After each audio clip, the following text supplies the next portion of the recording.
Good morning, it's Lisa with Lisa Heal Yourself, and today I want to discuss the difference between pain and suffering as it relates to chronic illness and chronic pain and chronic conditions, and why they're necessary and why they're both unnecessary in healing, okay? So let's just first talk about let's talk about pain and the difference between pain and suffering, exactly what they are. So pain is literally when you feel pain physically, mentally, or emotionally in your body, your soul, or your being, or your heart, right? So you can feel pain. And if it's physical, you can feel physical sensations that feel painful. If it's in your heart, if your heart is broken, if you're with grief, you can feel an emotion that is pain, right? Sadness, right? So that is pain. Pain is real, and pain is part of the human experience. We all feel pain. We will all go through physical, mental, emotional, and spiritual pain in our lifetime. And that's just part of your body's way of communicating with you, communicating that there's a problem that you need to look at. There's something that you're not able to process or handle. There's something going on that needs to be fixed, dealt with, seen, heard, loved, whatever, right? So that is pain. Now let's talk about suffering. Suffering, I hate when people say, I used to hate that quote when people would say pain is inevitable, but suffering is optional. Because I used to think of those people, that's because you've never experienced true suffering. You've never experienced pain like this, or you would know that suffering is not a choice. This is coming along with something that's so intense that I'm not choosing. It's being forced upon me, right? I used to get very angry by that quote. But I want to talk about suffering a little bit. Suffering truly means we feel the pain. It could be physical, mental, spiritual, emotional, whatever kind of pain that you are feeling. Life pain that's telling us there's something beyond our capacity to endure here that we need to face. Something's wrong. Something is requiring our immediate attention. That's what pain is, okay? And suffering is really just the stories that we create around the pain. So when we feel grief, or when we feel physical pain, or when we feel anything like that, our brain immediately tries to make sense of this thing. It will start to create stories. You know, like, you're not a good enough person, or you should have done this, you should have said this. It will start to play regrets. It will start to play the story back to you in a myriad of pictures and movies and ways, and give you interpretations and things that you should have done, things that you should have said. It's like a movie. It's an ongoing story, a movie, pictures, a running script, whatever you want to call it, about the pain. So when words, thoughts, movies, pictures come in play with the pain, that's when you have suffering. Because we usually get attached to these stories, right? So if your mother dies and you experience pain, a lot of sadness, a lot of pain, you don't know what to do with it, and if, say you had a turbulent relationship with your mother, and then the stories start to come in, I should have been a better person, I should have been nicer to her, I should have said this, I should have told her how I felt about this, I should have resolved this, I'm not a good daughter, I'm not a very nice person, I don't deserve to be happy, blah, blah, blah. These are stories. These are all stories, right? About a situation, about something, and they're played out in mental images in your mind, and we attach to them to try to make sense of what's going on, and that's basically suffering. So when you're having physical pain, and your leg is throbbing, right? Or say you have these migraine headaches,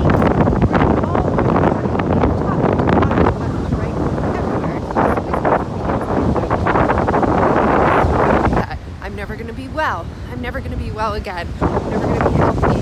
What happened? Why did I deserve this? How did this happen? You start to get into stories about things that you know in your life, choices that you made, events and memories, and you replay these things over and over in your mind. You start to images in movies, how you're never going to be well again, and you start to play the bad things over and over. These are stories, and this is suffering, right? Because we've attached to a story. When we attach to a mental or a visual story, then we have suffering. Now, let's talk about whether pain and suffering are necessary in healing. Why they're there. They are there for a reason, right? I want to tell a story, if you can remember. I don't know. I was having childhood trauma. That wasn't my problem. I had an adulthood trauma. Women's trauma. But let's just think of your average teenager first love.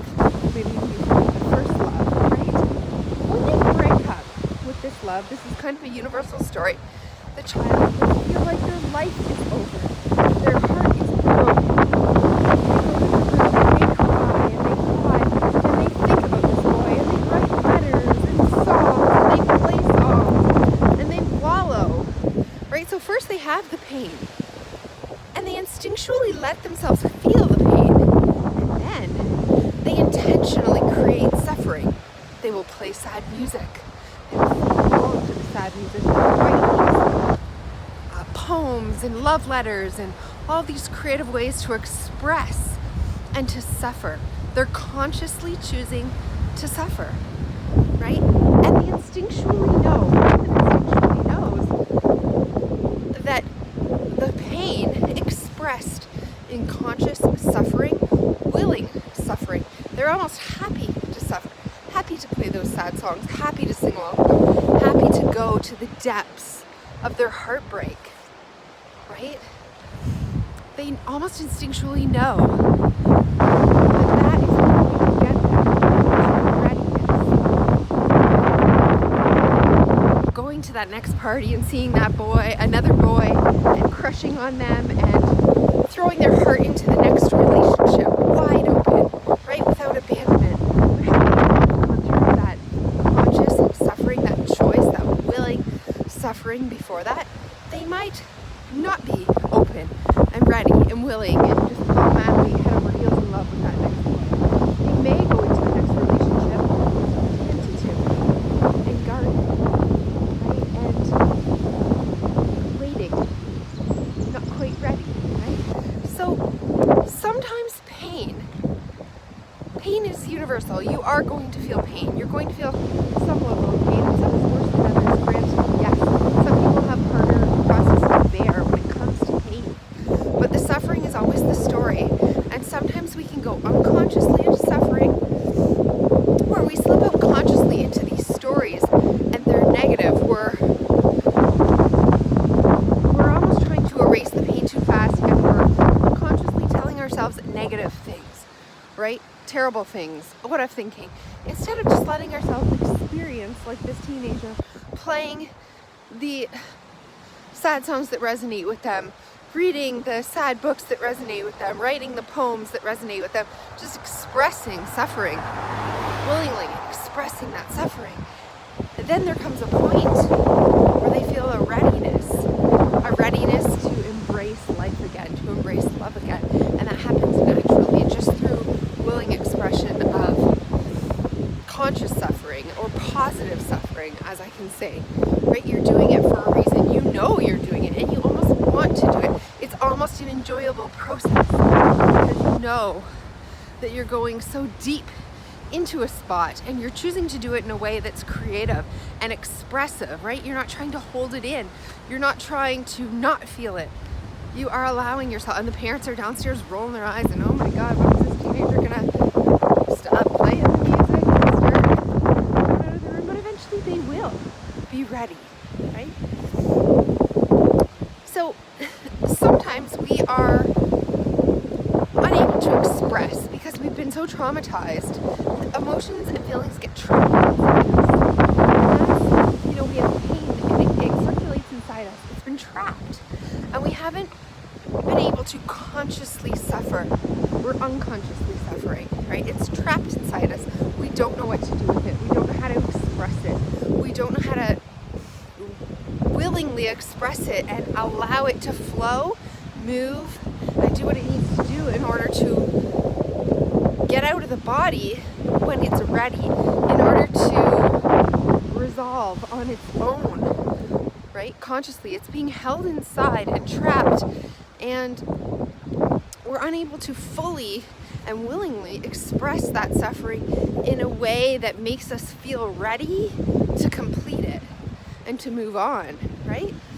So we're continually in suffering because we have stories going around and visual images, but they're not an expression.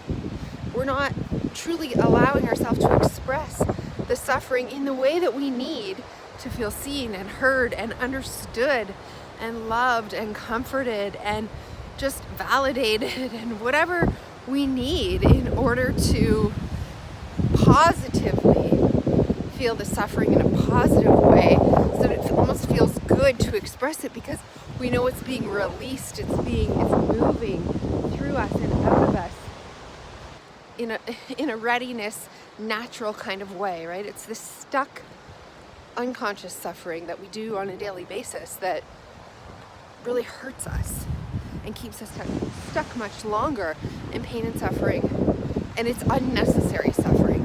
That's the suffering that's useless suffering, right? There's a useful suffering and a useless suffering, and the stuck suffering is useless because we're not expressing it, we're not learning, we're not growing, our soul is not evolving, and we're not clearing that energy out of our being.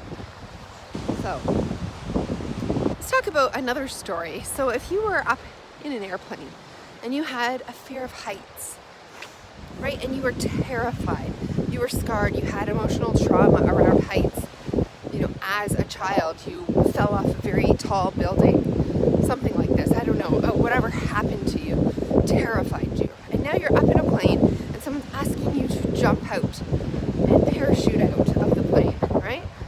You don't know how you got up there, but you're up there and you're terrified, you're crying, you're screaming, you're resisting, you're holding on.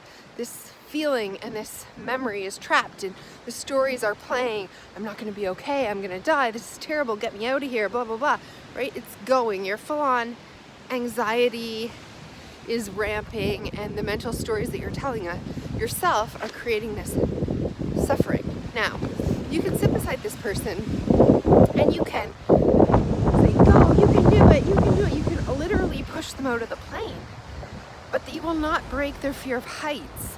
You can encourage them like wildly and cheer for them and say, you can do it, you can do it, you can do it. And you can almost get them to jump out before they're ready, under pressure, right? Just to get it over with. Have you ever jumped or done something before you're ready? It doesn't resolve anything. It maybe helps you take a step forward, but the trauma's still there. But if you sit up there on that plane with that person and say, we're gonna sit here as long as it takes, just feel those feelings of fear, feel that sadness, feel that trembling, feel that anxiety, feel everything you're feeling, and when you're ready, jump. And you're not gonna let that person demise, right? By saying all the bad things. Of course, they're not gonna jump if you commiserate with them and say, oh, it's an awful long way down there, like, are you sure you want to do this? It's not going to instill confidence. But if you confidently say, you can do this, you're going to be okay, it's awesome, it's a great feeling, you'll be proud of yourself, you can do it, you can overcome anything, right? And you're just very calm, but confident and positive, but patient, right? And you allow that person to come to readiness in their own heart. Suddenly and inevitably, there will come a time when the readiness comes in, and that person will, in their mind, say 1, 2, 3, jump, or whatever they do, and they will jump out of the plane, but with a willing heart, right? With a willing heart, willing. Okay, and that readiness comes only by being patient, but being confident and being sure. Continually feeding that person with confident, calm, positive encouragement. Yes, encouragement always. Encouraging messages of hope, love, and you can do this. You can absolutely do this. Everything will be okay.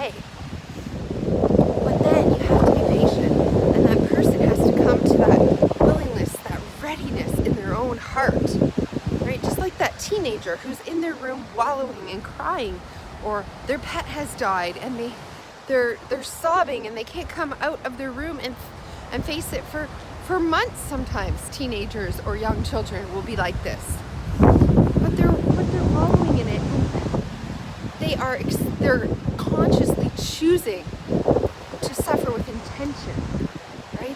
They're going with the flow of suffering. They're allowing themselves to fall into it in a way that's transforming them, and suddenly there will be a day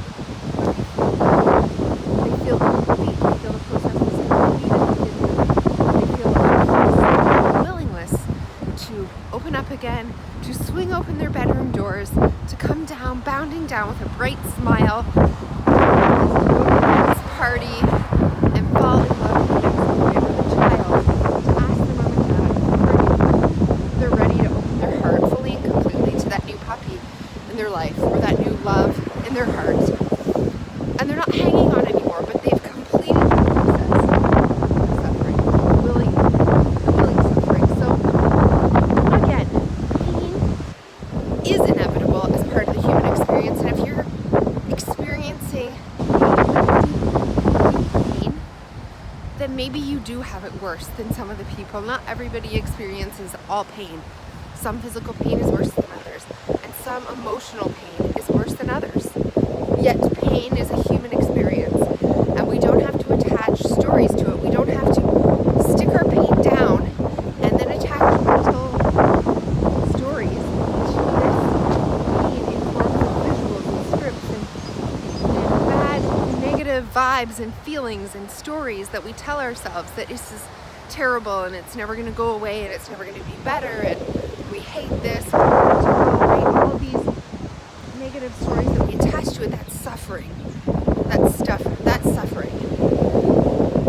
We can consciously choose to suffer if we have to, if the pain is too great for us to handle. We want to cross over into willing suffering, where we really allow ourselves to feel that, to experience it, but in a more uplifting way, to resonate with other stories that have hopeful endings, that have upbeat songs, music, right? Songs, poetry, beautiful other success stories or healing stories, things that we can, people and support groups and things that we can express the suffering through, but as a way to transform, as a way to throw open our heart and our souls and really allow the process to complete, right? So that we can come to a readiness. That's what we're looking for, an internal readiness. And Eckhart Tolle has a quote, I forget what it is, but it's something like, suffering is necessary until you realize that it is completely unnecessary. That's where you're coming to. You sometimes need to have that willing suffering, that conscious suffering, in order to realize I don't need to suffer anymore. Right? I trust my heart and the universe. Once again, I'm willing, I'm ready to try again, to open up, to go back out into the world, to live again. And this is what we're needing to do in chronic illness, to open, to unravel instead of tighten, right? We don't want to constrict anymore. We don't want to tighten. We want to open into the experience. We want to open to the world, open our heart, open to people again, open to trust in the universe, open, right? And if we're confident with ourselves, if we're patient, if we're loving, if we speak in terms and we tell ourselves stories that are positive and confident and comforting, there will come a point when we're ready to say, I'm ready to take the chance. I don't know what will happen, but I'm ready to start to open my heart. I'm ready to open to the world. I'm ready to unchoose conscious suffering now, and I'm willing to embrace life. I'm willing to embrace life, and that's what we're looking for. And I hope this video has been helpful today. I hope it's given you some perspective or something to grab onto. Something in this video has helped you, and I hope that you will go with what that is. Go with what you're feeling right now and just make a choice. You can do this. You can do this. Be patient with yourself. Feel it. Allow yourself to feel it in a way way that brings you closer to opening your heart back up to the world and to life.